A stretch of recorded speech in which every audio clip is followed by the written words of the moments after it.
ದೇವರಿಗೆ ಸ್ತೋತ್ರ. Jesus heels ministries ಸಭೆಯ ಈ ದಿನದ ವಾಗ್ದಾನ ವಾಕ್ಯ ಕೀರ್ತನೆಗಳು 103ನೇ ಅಧ್ಯಾಯ 8 ಮತ್ತು 9ನೇ ವಾಕ್ಯ. ಯೆಹೋವನು ಕನಿಕರವೂ ದಯೆಯೂ ದೀರ್ಘಶಾಂತಿಯೂ ಪೂರ್ಣ ಪ್ರೀತಿಯೂ ಉಳ್ಳವರು. ಅವರು ಯಾವಾಗಲೂ ತಪ್ಪು ಹುಡುಕುವವರಲ್ಲ, ನಿತ್ಯವೂ ಕೋಪಿಸುವವರೂ ಅಲ್ಲ.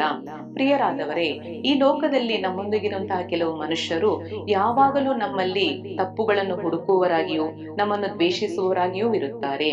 ಮೀಕ 7ನೇ ಅಧ್ಯಾಯ 19ನೇ ವಾಕ್ಯದಲ್ಲಿ ದೇವರು ನಮ್ಮ ಎಲ್ಲಾ ತಪ್ಪುಗಳನ್ನು ಪಾಪಗಳನ್ನು ಸಮುದ್ರದ ತಳಕ್ಕೆ ಬಿಸಾಟು ಬಿಟ್ಟು, ಯೆರೆಮೀಯ 31ನೇ ಅಧ್ಯಾಯ 34ನೇ ವಾಕ್ಯದಲ್ಲಿ ಹೇಳಿದ ಹಾಗೆ, ನಾನು ಅವರ ಅಪರಾಧಗಳನ್ನು ಕ್ಷಮಿಸಿ ಅವರ ಪಾಪವನ್ನು ನನ್ನ ನೆನಪಿಗೆ ಎಂದಿಗೂ ತರುವುದಿಲ್ಲ ಎಂದು ಹೇಳುತ್ತಿದ್ದಾರೆ.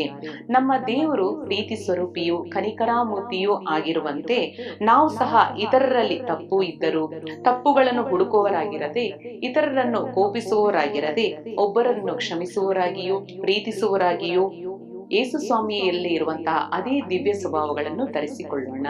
ಈ ದಿನ ನಿಮಗೆ ಶುಭಕರವಾಗಿರಲಿ.